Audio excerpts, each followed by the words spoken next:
Let's give a warm welcome to proud Lebanese American Nedalina. Thank you. Good morning. Every time I hear my bio, I'm like, who is that person? Thank you so much. It's such an honor to be here. As you heard, my name is Nedalina Nasserdeen. I'm the CEO and founder of Rise Up For You. But I didn't start that way. I actually started as a performer.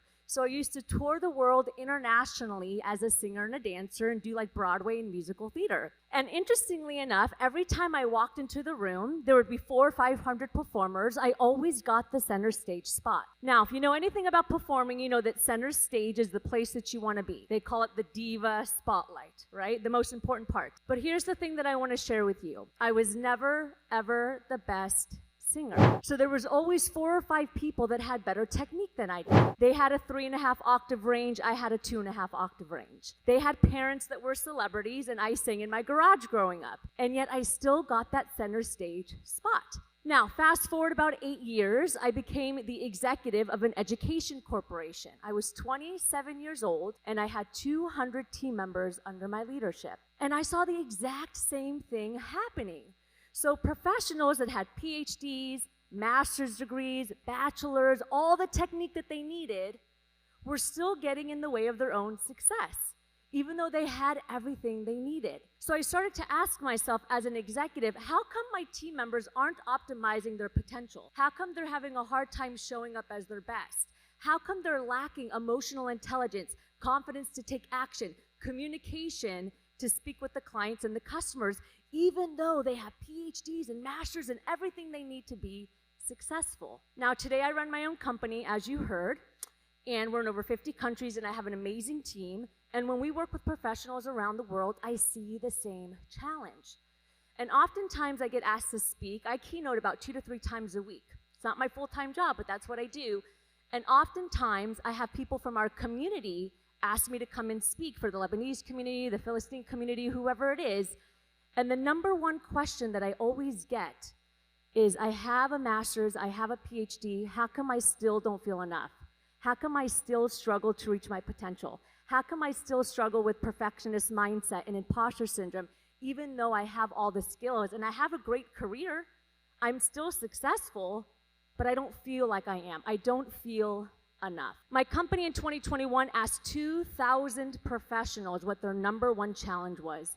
83% said self-confidence. 83%. And we asked executives all the way down to entry level, and we asked all genders and all industries. 83%. And the reality is that we've done a great disservice, because our whole lives globally, we've been taught to build what I call micro-confidence. This means that we've been taught to have confidence in a category, skill, or competency. I'm confident in math. I'm confident in history. I'm confident in science. I'm confident as a speaker. Some of us are confident in coding, selling, technology. You put your degree to what it is, and you're confident in that. The challenge with that is that all of those things exist outside of you. Micro-confidence exists outside of you.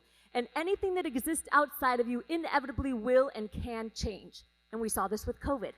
So we had professionals from around the world that said, I used to be an executive, I used to run my own business, I got laid off, I lost the job, I lost the title, I lost the money, I lost the car. Who am I? Because their self-worth was tied to micro-confidence. Their identity was tied to these things that exist outside of them. What we really want to build is what I call a macro confidence, and I talk about this in my book. It's an inner belief that you are enough simply because you exist. It's an inner belief that even if you don't have the answer, you believe in your ability to learn to figure out the answer. So instead of I can't, period, it's I can't, comma, but fill in the blank. It's a belief that even if it's not perfect, to still take action, because imperfection is normal for human beings, and by nature that is perfect. It's understanding that even when you fail, that doesn't identify or define you, because failure is research to success. Think about scientists. They fail their entire life.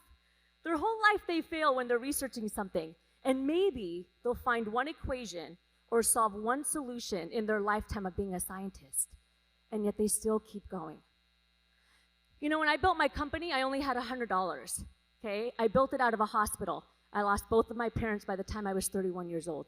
I would take showers at the 24-hour fitness across the street, run back to the hospital, open up a laptop and say, how do I build a business? I don't have a degree in business. I have a master's in executive leadership. But because I had the macro confidence and I believed in my ability, I learned the micro confidence of building a business.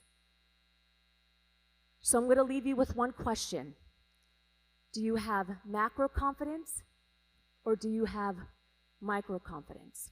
I always say the greatest tragedy is wasted human potential.